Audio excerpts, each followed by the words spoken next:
Mélenchon. Voilà, on va passer vraiment à Mélenchon. Désolé pour la conversation ballon de force à tout le monde. Mélenchon est passé à Radio Nova. Alors, comment il s'appelle, lui, déjà Azedine, pardon. J'ai pas toutes les lettres. C'est un mec qui était à Quotidien à une époque, la raciste. Alors, vraiment, confondre des prénoms. Putain, t'as dit Nicolas au lieu de Marc, t'es raciste. Calme-toi, mon ref. Azedine, comment Ahmed Kaouch. Bah oui, tu n'as pas la matérialité de ce que c'est le racisme, alors j'ai l'impression. Et c'est ok, hein, mais force à toi. Hein. Alors, qu'est-ce qu'il a fait, lui, dans sa vie? Je rigole, je sais. Bon, du coup, là, ils invitent Mélenchon. Mélenchon qui, du coup, est en campagne, en croisade pour gagner les présidentielles. On est parti, hein. Personnage principal, Ahmed Kaouch. Bienvenue dans Personnage principal, où l'on se sert de la fiction pour essayer d'expliquer la réalité, parce qu'on trouve que la réalité, elle a dépassé la fiction.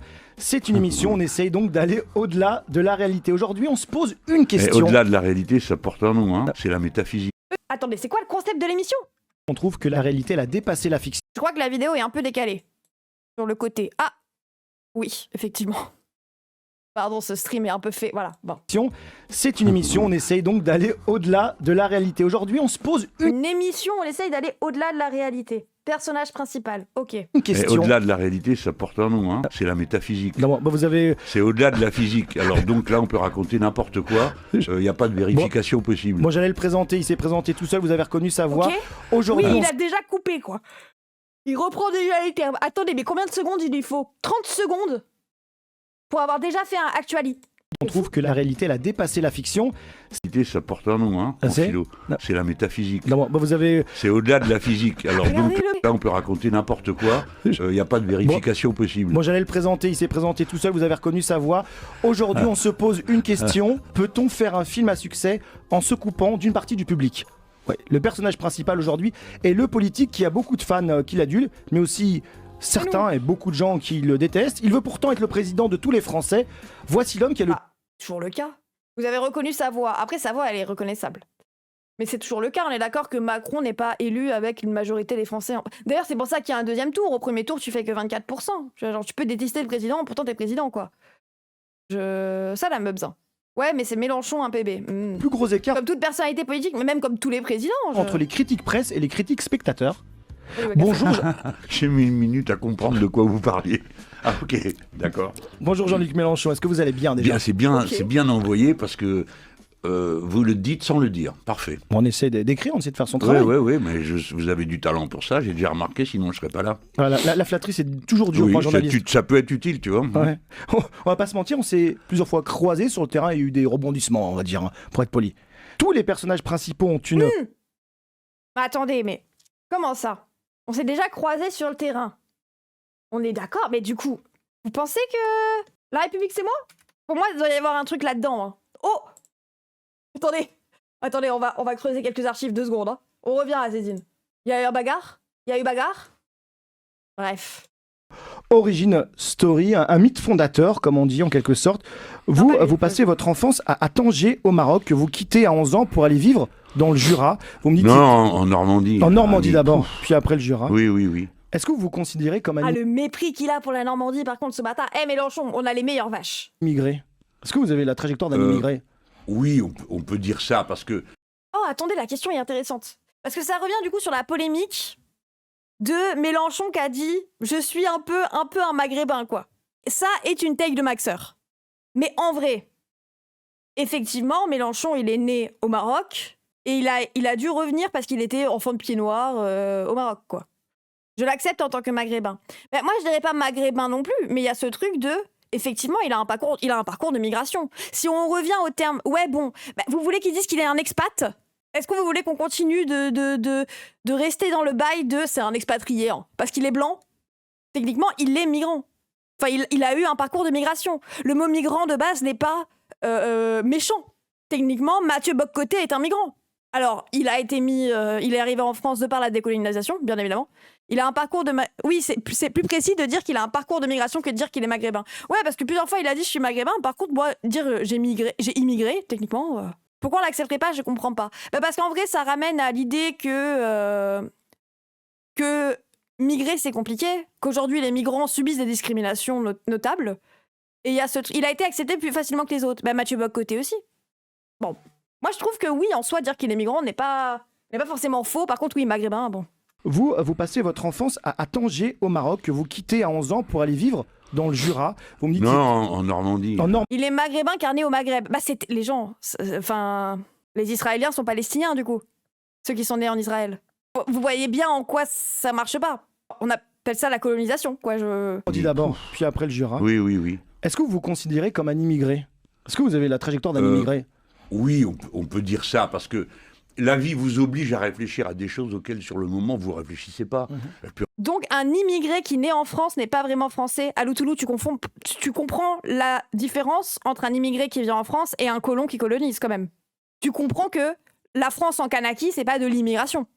Tu vois une différence entre quelqu'un qui vient en France, un mec d'Algérie qui vient en France, et Mélenchon est un colon. Mais vous connaissez pas les pieds noirs? J'ai l'impression que ce chat découvre.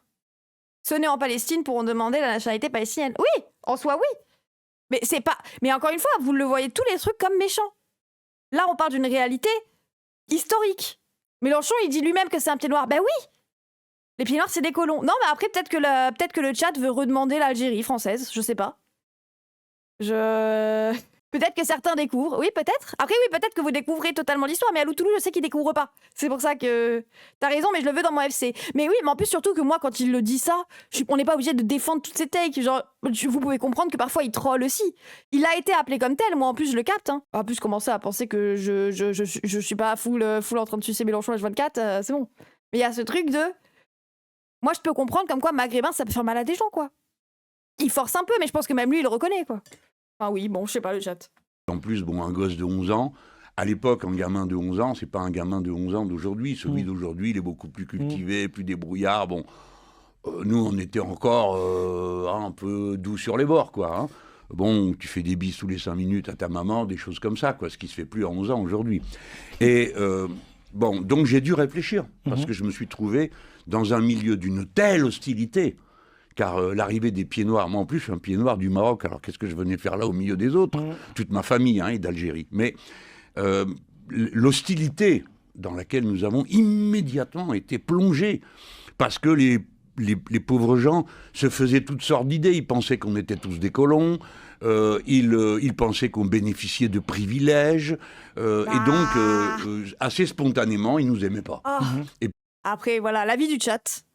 De dire que non, t'es pas un colon. Après, voilà, bon, au moins vous êtes d'accord avec le vieux, le chat. Moi, j'avoue que j'ai plus l'avis de Volcanic Zarlor de c'est comme les expats qui sont nés à La Réunion. C'est pas parce que vous êtes né sur un territoire que vous êtes considéré comme un local. Pour moi, le rapport colonial, ça rajoute un truc. Vous étiez tous des colons. Bah oui. Bah, à 11 ans, t'es pas un colon. Tu deviens un colon à quel âge? Après, là, il parle de comment il était reçu en métropole. Non, j'ai pas l'impression. J'ai l'impression qu'il le parle de son enfance là-bas. Quand t'as pas le choix. Le chat en roue libre, c'est quoi ce live? Non mais attendez, même le droitard du chat, il est choqué de ce que vous dites. Il y a un rite de passage à l'âge adulte. Quand tu perds le gland de lait, je pense qu'il faut faire la diff entre pied noir et l'état français colonial. Les gens, j'avoue que je comprends pas comment ça peut faire débat en fait, surtout à gauche. Et encore une fois, est-ce que du coup, je vous fais le parallèle avec Israël ou... Il y a quelqu'un dans le chat qui a dit, moi mon grand-père, il fuyait la dictature en Espagne, il fuyait les franquistes et il est arrivé au Maroc. Du coup, est-ce que c'est un colon? Mais, encore une fois, être un colon ne veut pas forcément dire être méchant. Mais du coup, est-ce qu'on peut faire un parallèle avec les Israéliens qui fuyaient l'Europe? Du coup, c'est pas les... L'Espagne n'a pas colonisé le Maroc. Alors, on va pas rentrer dans... Pardon? Quoi?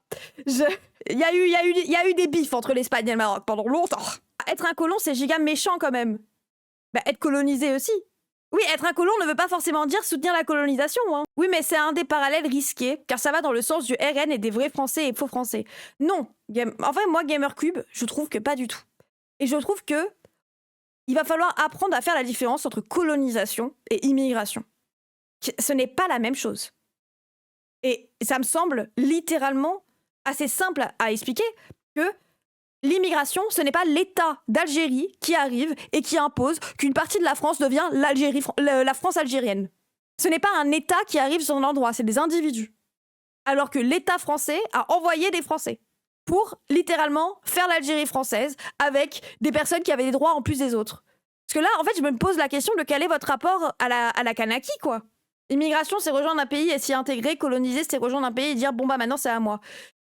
En vrai, coloniser, c'est plus un pays qui en envahit un autre en soi et qui s'approprie la terre pour dire un enfant né dans une colonie n'est pas colon. Va falloir que vous vous battiez entre vous alors. Hein. Surtout sur le sort d'Israël. Hein. Et c'est pas un truc méchant de dire ça. C'est pas un truc méchant de dire que tu peux être un enfant dans une situation coloniale. C'est un état de fait. Ben oui, c'est la vie quoi. C'est pas grave. On n'en veut pas. L'enfant n'est pas en train de dire que l'enfant doit mourir et que c'est un méchant. Mais juste, il y a un rapport colonial, les gens. C'est différent. Donc les Israéliens, nés en Israël, puisque c'est depuis 1948, vous vous doutez bien qu'il y a des gens qui sont nés en Israël. Techniquement, il n'est pas colon. Il y en a un qui a dit que les enfants israéliens n'étaient pas des colons. Mais en plus, c'est parce que je crois que vous avez un rapport bizarre au mot colon. Être un colon, c'est quand tu n'as pas le même statut sur place que la population, mais si t'es né sur place ou que tu es naturalisé, tu es juste un immigré. Bah oui, sauf s'il y a un rapport colonial du coup. Parce que désolé, mais quand tu es un enfant de colon et que tu nais en Algérie française, tu as un statut privilégié sur les autres enfants. Et c'est ce qu'on voit aujourd'hui en Kanaki. D'ailleurs, c'est pour ça qu'il y a autant de révoltes en Kanaki, les gens. C'est que t'as littéralement une séparation de la population. T'as les personnes autochtones qui sont descendants de Kanak, qui sont mis dans des endroits hyper précaires, par rapport à en face des personnes blanches, désolé, on va dire comme ça, qui sont des enfants ou des petits-enfants de colons et qui ont toujours un rapport colonial au truc, qui ont leurs propres écoles, qui ont un accès plus privilégié à l'éducation, etc., etc. Encore une fois, nous on est des gens de la métropole, c'est facile à dire, mais quand tu es parti, est-ce que tu es toujours un colon? Non, pour moi non. Mais du coup, c'est normal que les enfants marocains voyaient Mélenchon comme un colon, avec un statut un peu privilégié au leur. Et oui, tu ne choisis pas de naître colon. Ça dépend comment tu évolues par rapport à ça. Tu peux naître colon et devenir anticolonial. Relire les privilèges viennent du pouvoir d'achat, pas du statut législatif. Ah bah non. Littéralement, les enfants qui vont dans des écoles privilégiées dans certains pays, uniquement parce qu'ils descendent de la colonie ou de la colonisation et parce qu'ils sont blancs, hein, notamment en Kanaki, désolé les gens, c'est un rapport colonial. Là, je crois qu'il parlait de son arrivée en Normandie aussi, le regard qu'il a sur lui à ce moment-là. Moi, en plus, ça, je capte de fou quand il parle du racisme qu'il a subi. Et là, moi, je pense qu'on peut parler de racisme, parce que ça se base sur un peu l'islamophobie, la perception de l'autre comme un arabe, même s'il ne l'est pas. Et pour moi, il a subi de l'islamophobie en soi quand il est arrivé, même s'il n'est pas du tout musulman. Hein, comprenez une fois, c'est que tu es perçu comme, et vu qu'il venait du Maroc, il est perçu comme marocain par les Blancs et par les Français, et que du coup, il a pu subir du racisme en Normandie. Et par contre, vous voulez dire qu'il a subi un racisme anti-colon, les refs, ça, je suis pas d'accord. Là, GLM parle de son traitement en Normandie, pas au Maroc. Ok, c'est moi qui ai mal compris, pardon. Village, et donc, assez spontanément, ils nous aimaient pas.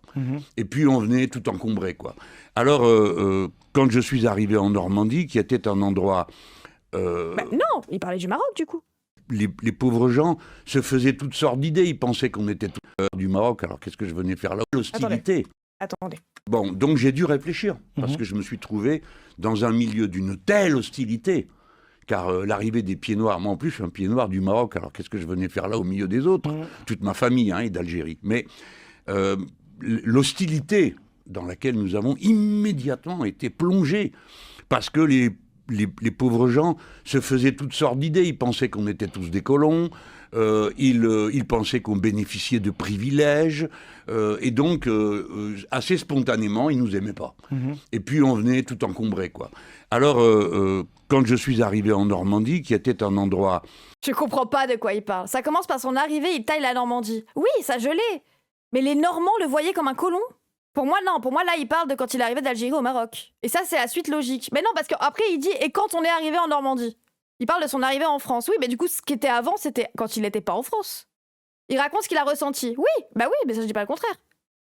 Perso, je comprends qu'il parle de son arrivée en France, mais je suis d'accord, c'est pas clair. Il parle du Maroc, c'est pas clair. Il y a des rastards qui nous voient comme des colons aujourd'hui. Non, mais ça, je suis d'accord. Mais il me semble qu'à l'époque, non. Hein. Il est né en France, non, Mélenchon. Non, il est né à Tanger. Les Normands des coloniaux basés. Il parle de l'arrivée en Normandie. Ok, bon, si vous le dites. Et donc, assez spontanément, ils nous aimaient pas. Et puis, les Normands le voyaient comme un mec privilégié à cause des stéréotypes sur les anciens colons. Ok. On venait tout encombré, quoi. Alors, quand je suis arrivé en Normandie, qui était un endroit qui avait une très grande force de solidarité par la classe ouvrière qui s'y trouvait, par toutes ces choses, nous étions plutôt rejetés. Et c'était douloureux. Et en même temps, c'était le deuxième choc de l'immigré. Okay. C'est tout bête, hein, je veux dire, c'est tout bête. C'est élémentaire. C'est que vous n'avez plus les odeurs, vous n'avez plus le paysage, Vos repères, quoi, vos repères. ouais. Mais c'est Ça, je capte de fou ce qu'il dit. La perte de repères, mais les odeurs, c'est précis de fou. plus que... Genre, l'odeur de l'olivier, les refs. En Normandie, ça sent pas l'olivier l'été. Qu'est-ce qui vous arrive, la Normandie? Pourquoi ça ne sent pas le bruit et l'odeur? Littéralement, le bruit et l'odeur. Où sont les grillons et où est l'odeur de putain d'olivier? Le pain séché sur le gravier chaud. Oui, je vois en plus ce que tu veux dire. Je sais pas ce que vous appelez repère, mais c'est toute la suavité de la vie, toute sa densité, tout ça disparaît. Vous n'identifiez pas les plantes, parce que vous savez que je sais pas. Ça sent quoi, la Normandie? Ça sent l'herbe. Mais l'herbe, la vraie herbe. Et le caca de vache. Mais en vrai, le caca de vache, ça va. C'est pas un caca de vache qui pue trop. Mais en vrai, c'est un peu réel en plus. Mais elle est d'où, elle? C'est quoi sa backstory? Moi, je suis corse. Moi, je suis littéralement une enfant de la Méditerranée aussi, tu vois. Genre, c'est en mode, la Corse est limite plus proche du Maroc que de la Normandie. Et là, je vis en Normandie. Mais j'avoue qu'hier, quand je suis allée au cimetière, parce que je suis pas passée poser un truc chez ma grand-mère et ensuite je suis allée au cimetière pour voir mon grand-père, ça sentait un peu le caca de vache. Bonjour, t'as le même problème si tu vas à Marseille et déménagement à Lille. Oui, parce que Marseille, c'est aussi très olivier, senteur du sud, etc. etc. C'est très réel, la bouse normande, c'est pas le Stendhal du ciel. Ben, je pense, en plus, on s'habitue à l'odeur de la bouse normande. En plus, moi, comme vous savez, genre, la bouse, c'est pas nouveau, quoi. Ça sent la ferme. Ouais, ça sent la ferme, on va dire. Ça sent la bouse d'une vache fermière. Parce qu'en Corse, bon, nous, on a les vaches sauvages. Je veux dire que les cacas de vache, il y en a partout sur le terrain aussi. Hein, Mais les nôtres, elles sentent pas comme ici, quoi. Nos vaches, elles sentent quand même un peu meilleures. Mais bon. Vous êtes asphyxié par une certaine beauté, une certaine force que la France dégageait à ce moment-là et qui nous impressionnait beaucoup. Donc, en ce sens, je connais les impressions des immigrés, plus la nostalgie même à 11 ans. T'as la nostalgie de ta plage favorite, la nostalgie de tes potes que tu reverras plus jamais, des fêtes que plus jamais je n'ai revues, parce que à Tanger, il y avait tout le monde, hein, donc toutes les religions, c'était très bien, parce que toutes les fêtes de toutes les religions, on les faisait tous. Donc comme ça, il y avait toute cette vie qui était à notre disposition. Donc l'immigré, je crois que je crois comprendre ce qu'il le sent et ressent. Donc vous grandissez en Normandie. Oh putain, attendez, il m'a un peu convaincu. C'est beau comment il le dit en plus. Salut Onibaku. Genre, le truc d'un peu sentir, un peu ressentir ce que c'est, et en même temps, tout en gardant tes privilèges, hein, parce que j'avoue, nous, moi, je le vois un peu du rapport Méditerranée à autre part. C'est plutôt sur le manque et sur la nostalgie que tu peux avoir de l'endroit. Mais c'est pas un vécu d'immigré, 100% vécu d'immigré. Il a un vécu immigré en France, mais c'est quand même un colon. Bah, en soi, oui. Parce que les gens, je veux dire, on ne subit pas de racisme sur notre couleur de peau, ni sur notre nom de famille. On arrive un peu quand même très bien à s'intégrer. Je ne subis pas de racisme. Hot take, je ne subis pas de racisme.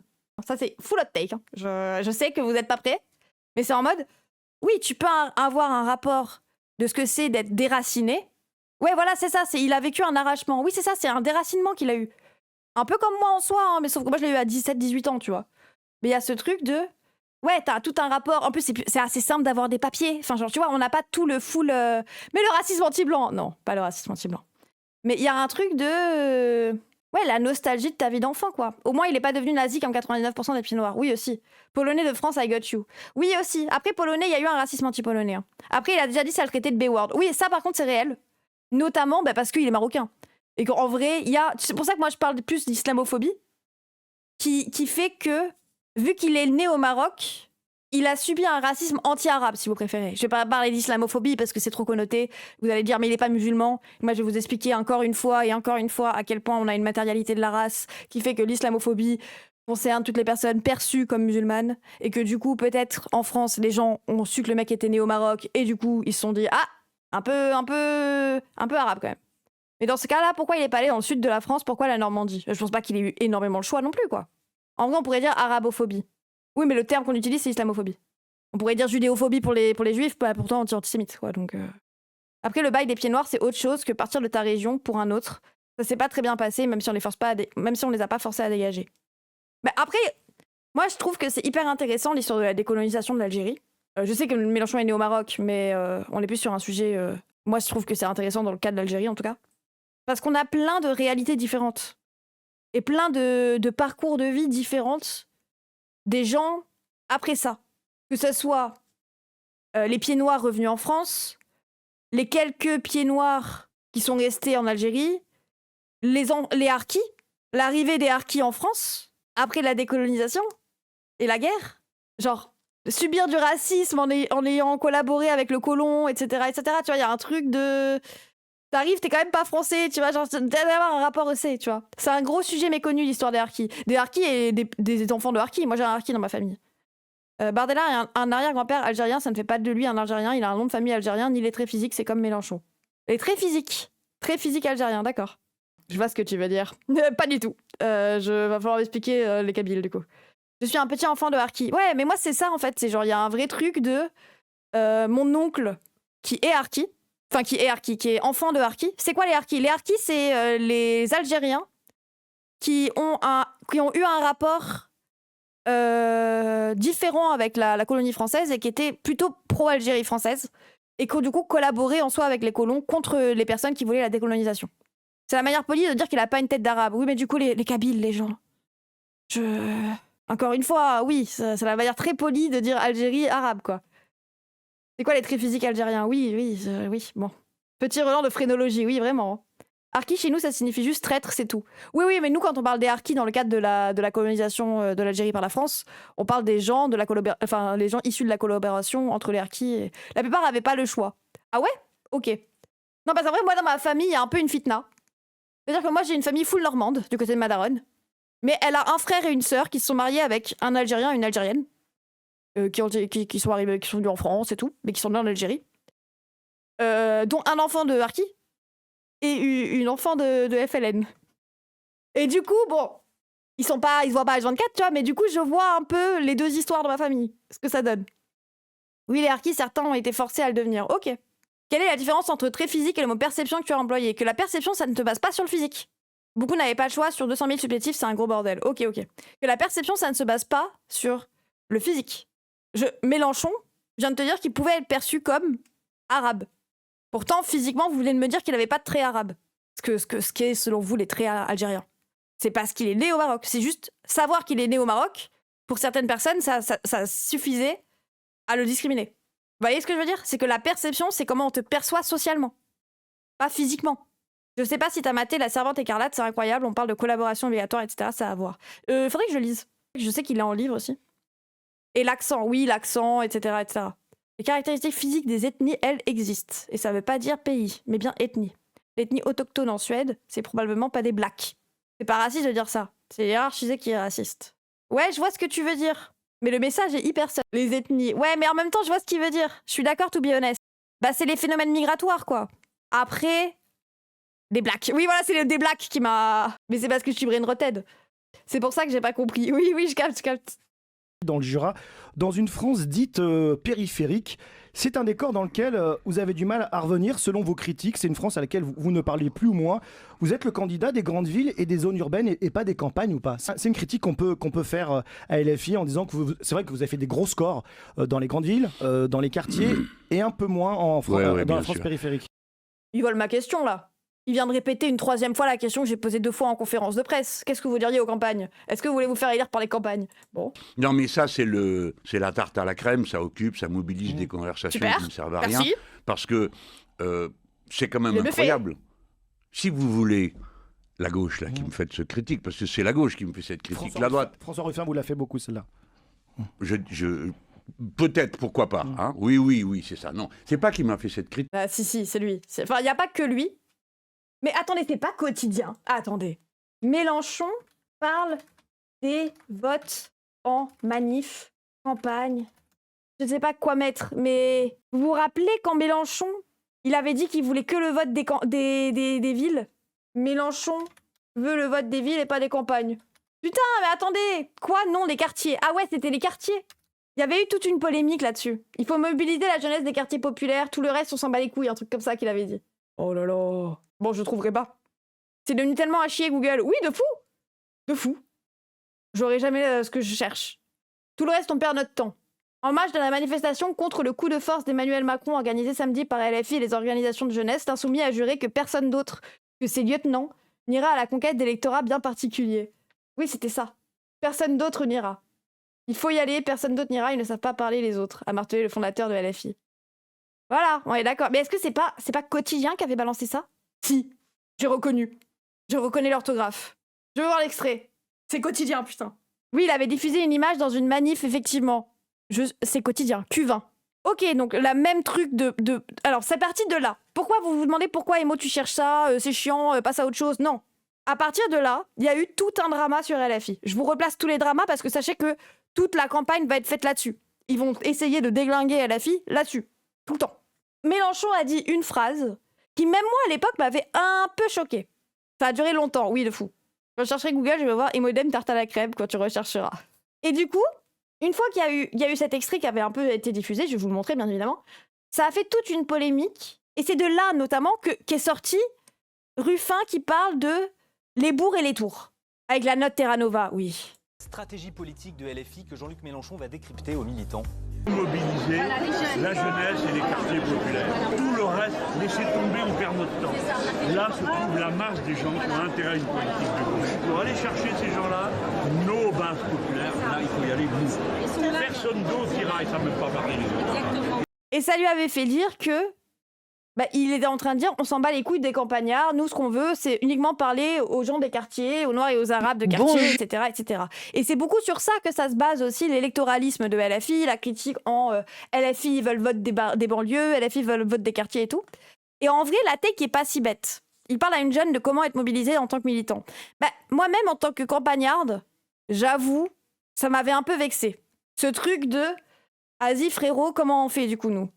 Genre c'est en mode, vous vous rendez pas compte les campagnards, on n'en peut plus nous d'avoir que des racistes. C'est un sujet méprisant. C'est que c'est pas méprisant. Dans un contexte parisien, dans un contexte tout court les gens. Même sans aller genre, ils parlent à des militantes, c'est parisien, c'est nanani. Dans le contexte général. Là par exemple on a 1 an. Je crois que c'est sorti il y a 2-3 ans cette histoire. En 2-3 ans, tu n'as pas le temps d'aller convaincre des gens qui votent déjà RN de voter LFI. Ou alors ce n'est pas une priorité.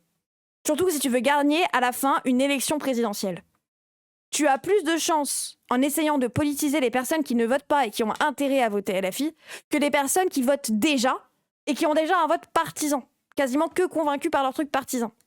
3% sur Béziers au municipal, 65% d'hiver extrême droite Robert Ménard. T'inquiète pas qu'à l'époque je votais à Bigoulia, en Corse, donc t'inquiète pas que je vois. T'inquiète, on est en bleu sans Marès. Je vois ce que tu veux dire, ma sœur chiffre. C'est pas méprisant, les 45% d'abstention, c'est les quartiers et les abandonnés. Après, oui, il dit que voilà, il parle surtout de stratégiquement en fait. Tu penses que tu peux les faire voter, tu penses plus sérieusement, lutter contre l'abstention, n'est-ce pas un mirage? Non, parce que l'abstention, c'est des gens qui ne saisissent pas l'outil politique qu'il est à leur disposition. Il y a déjà des gens qui votent pour un projet raciste. Tu penses qu'en 3 ans, tu peux plutôt convaincre d'autres gens d'aller voter, des gens qui pour l'instant ne sont pas assez convaincus par le racisme pour aller voter pour un projet raciste? Tu penses que tu as plutôt une chance de eux les faire voter ou de faire voter des gens qui votent pour un projet raciste aujourd'hui pour un projet antiraciste de gauche radicale? En ayant ces news à la télé et toute la propagande raciste qu'on subit toute l'année et dès qu'il y a 3 Arabes qui vont casser les trucs à Paris parce qu'il y a eu un match de foot, les médias ils bookent pendant 2 semaines et tout le reste de la gauche qui dit que le problème c'est les Arabes. Salut François Ruffin. Et vu comment le truc est tendu en ce moment, j'avoue, moi, j'ose moins faire du porte-à-porte en village. Moi, j'avoue que j'abandonne un peu, quoi. Même moi, j'y crois plus trop. Hein. Mais c'est logique, tracter dans la ville, c'est beaucoup plus efficace en termes de nombre de personnes croisées au kilomètre carré. Oui, aussi. C'est la différence entre tactique et stratégie. Après, moi, je pense que c'est quand même important de ne pas laisser tomber. Notamment parce que maintenant, on a Internet. En tant que campagnarde, je me suis dit à l'époque que se concentrer sur les campagnes, et surtout ma campagne, c'est dépenser beaucoup d'énergie pour peu de résultats. Beaucoup trop RN et très anti-LFI. Franchement, on essaye de le convaincre, mais faut pas compter sur nous pour faire du chiffre. Oui, voilà, c'est ça. C'est qu'en plus, surtout, on n'est pas forcément très organisé en campagne. C'est-à-dire que il n'y a pas énormément de GA où on est plus que 2 et où les gens, ils se rencontrent vraiment, quoi. Ils sont pas à 40 km les uns des autres. C'est un truc qui se dit aussi, quoi. C'est que, ouais, en campagne, vu que t'es isolé, c'est un peu compliqué de parler avec l'autre gauchiste du coin pour prévoir des trucs, quoi. Parce que quand l'autre gauchiste du coin, il est à Bastia, et que toi t'es à Bigoul, et que du coup, il y a 40 minutes de vous écart, mais qu'aucun de vous deux a une voiture, donc il faut prendre la Micheline. Oui, bon, le mépris des campagnes. C'est pas du mépris, hein. C'est un truc de réalité, quoi. C'est pas un mépris que de dire qu'on ne peut pas se déplacer aussi facilement qu'en ville. C'est notre réalité, c'est d'ailleurs de ça dont on souffre, hein. Si tu veux éviter cette réalité, c'est toi qui méprises, moi, je trouve. Oui, c'est cool de le faire en groupe, les porte-à-porte partout, mais chaque voix compte, oui. Et après, vous inquiétez pas que les gens au local, ils le font, quoi. C'est qu'il a pensé que c'était une réalité, mais il ne comprend pas la France. Il l'a réduit à ce qu'il a vu dans la Somme. Il ne comprend pas la France. Et il ne comprend surtout pas que la France est un mouvement perpétuel. Le mouvement qui a vidé les campagnes, c'est celui depuis le début de la Constitution de 58. Oui. Les campagnes ont été le premier objet de la migration. Les campagnes qu'on a aujourd'hui, c'est pas les campagnes d'hier, ça n'a rien à voir. Deuxièmement, si la gauche n'existe plus dans les campagnes, c'est pas de ma faute. C'est de la faute de ceux qui l'ont détruit, la gauche. Et ceux qui aujourd'hui disent bah, Mélenchon va pas dans les campagnes, ce qui est faux. Il y a des élus insoumis, il y a des groupes d'action insoumis un peu partout, mais je leur dis bah, allez-y, faites le boulot. Prenez le terrain que je n'occupe pas. Pour une fois, vous serez tranquille et tout seul. Vous pourrez faire du non-mélenchonisme, puisqu'il paraît que c'est ça qui vous définit, tant que vous voulez. Donc la critique est à la fois... Bah, les baby-boomers ont détruit la gauche. Ah, pour moi, c'est vraiment... Dans ce que j'ai connu, je vais pas vous parler de Mitterrand, mais dans ce que j'ai connu, Hollande. Hollande, moi, j'ai vraiment vu une destruction de ce qu'était la gauche dans la tête des gens avec les 5 ans de Hollande. Et même si tu n'habites pas forcément à Paris, parce qu'en fait, il dit c'est ceux qui étaient dans ces villes, c'est les gauchistes qui étaient dans ces villes, c'est le PS de ces villes qui a détruit la gauche. Salut, Joe. Mais en vrai, c'est pas que le PS, c'est vraiment Hollande. Parce que autant ceux qui faisaient au local, tu vois pas trop quand ton maire il fait de la merde. Tu vois, quand ton maire il fait de la merde, tu le vois pas trop. Ou t'as pas l'habitude qu'il y ait des changements, donc tu sais pas. Et puis dans tous les cas, on les réélit en boucle et en boucle et en boucle. Hein, dans les endroits assez petits, c'est toujours les mêmes. Hein, bon. Et du coup, il y a vraiment eu l'espoir de la gauche pour les personnes surtout pas très politisées. Mes parents ont arrêté de voter après le quinquennat de Hollande. Ben ouais, c'est ça. Moi, c'est genre Hollande, en étant une gauche libérale. Ça dépend de si t'es blanc ou pas. Pas forcément. Parce que Hollande, ça a aussi été une destruction de la gauche, pas que sur la question antiraciste. Ça a été une destruction de la gauche aussi en précarisation des prolétaires, en enlevant des droits aux travailleurs, en signant des accords de libre-échange, en ne sortant pas de l'Europe comme beaucoup l'attendaient à l'époque, en se couchant devant l'Europe d'ailleurs. Hollande, c'était une giga trahison qui a terminé de décrédibiliser le PS, sachant que Jospin a eu cet effet le temps que Premier ministre une décennie auparavant. Oui, le local aussi, en vrai, le PS à cette époque était dans un délit monstrueux. J'avais un maire de gauche, il s'est aligné sec avec le mandat de Hollande, parce qu'il voulait pas comprendre ses distances avec le gouvernement. Ouais, après, moi, j'ai pas forcément... Bah si, j'ai vécu en campagne et justement, ça a augmenté, j'ai dû fuir. Oui, non, mais Crousty Patate, je dis pas que pour les non-blancs, ça a pas aussi été galère. Moi, je suis d'accord avec toi. Le sujet raciste et de l'antiracisme sous Hollande a désespéré de la gauche. Hein. Déchéance de nationalité, dans les quartiers, le droit de tuer, hein, la loi Cazeneuve, littéralement, le permis de tuer pour les keufs, etc., etc. Et puis même l'affaire Leonarda, la Syrie, tout ça, on l'a. Mais ce que je veux dire, c'est qu'il y a eu ça déjà d'un côté, mais que si t'étais blanc, t'avais aussi cette déception de la gauche par l'angle économique.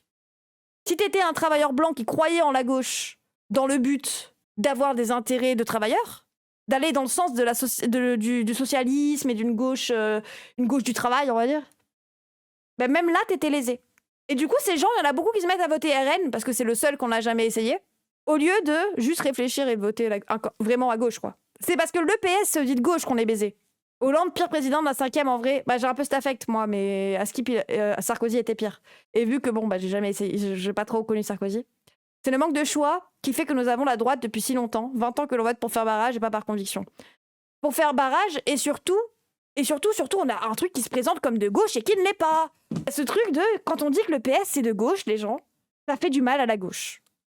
Pour moi, ça associe l'idée dans la tête des gens que la gauche, c'est des libéraux pro-Europe qui veulent un cap clair. Hein. Ouais, c'était... Bon, Sarko, c'était un avant-goût de RN. Ouais, mais moi, je te parle de économiquement parlant. Économiquement parlant, entre les politiques économiques menées par Sarkozy et les politiques économiques menées par Hollande, il n'y a pas de différence. Au niveau de termes de est-ce que ça va dans le sens des travailleurs ou est-ce que ça va dans le sens du capital, les deux ont fait la même chose. C'était même la continuité. Les deux voulaient rentrer dans l'Europe, on est rentré dans l'Europe. Les deux ont fait la pub du oui. Bon, faut quand même pas exagérer quand même. Vraiment, cette photo, pour moi, elle veut tout dire. Hein. Sarkozy, Hollande. Oui, désolé. Hein. Et vous pouvez pas reprocher aux gens de pas aimer le PS. Mais c'est Macron le pire de tous. Mais Macron, c'est l'enfant des deux, les gens. No kiss. Ah bah, c'est les mêmes. En plus, oui, la truc d'image de ça, là, la série de photos de cet article, pas dans cet article, elle était hyper badante. Hein. Et vraiment, les deux, économiquement parlant, ont fait une politique full libérale. Full libérale avec un petit air... ça se donnait des airs viteuf de socialistes. Première fois que je vois ça de ma vie. Bah alors, parce qu'en fait, tous les deux, ils ont fait campagne ensemble pour le oui. Donc même la gauche doit être de droite pour être élue. Bah ouais, dans un pays où on sait pas c'est quoi la gauche, effectivement, oui. Non, c'est parce qu'en fait... Oh, vas-y, tu comprends rien, mes forces. Encore une fois, hein. Du coup, tu veux dire que même la gauche doit être de droite pour être élue. Du coup, tous les présidents qui ont été élus sont de droite. Du coup, si le pays est dans la merde aujourd'hui, bah, je te laisse faire des réflexions toi-même. Lier les fils. Ça aurait quand même été pire avec un deuxième mandat de Sarko. Oui, parce que c'est la continuité qui les aurait permis de faire des plans sur le long terme. Mais les deux, en soi, ont fait des trucs libéraux. Hein. Libéraux. Entrer dans l'Europe, tu confonds pas un truc. La France est dans l'intégration européenne depuis 1957. Je crois que tu parles du traité constitutionnel en 2005. Lancelot. Dans cette actualité-là, je l'ai. Je sais qu'on parle de la CEE. Mais ce que je veux dire, c'est que les gens disent voter pour l'Europe. Donc logiquement, il faut voter encore plus à droite. Bah non. Là, je ne comprends pas. Tu viens de me dire que tous les gens de droite nous avaient foutus dans la merde et du coup, tu veux encore voter à droite? Oui, t'es dans le copium en fait. Je rigole avec un smiley. Oui, mais on sait que vous rigolez pas. Faut pas non plus, hein, faut pas nous prendre pour des cons.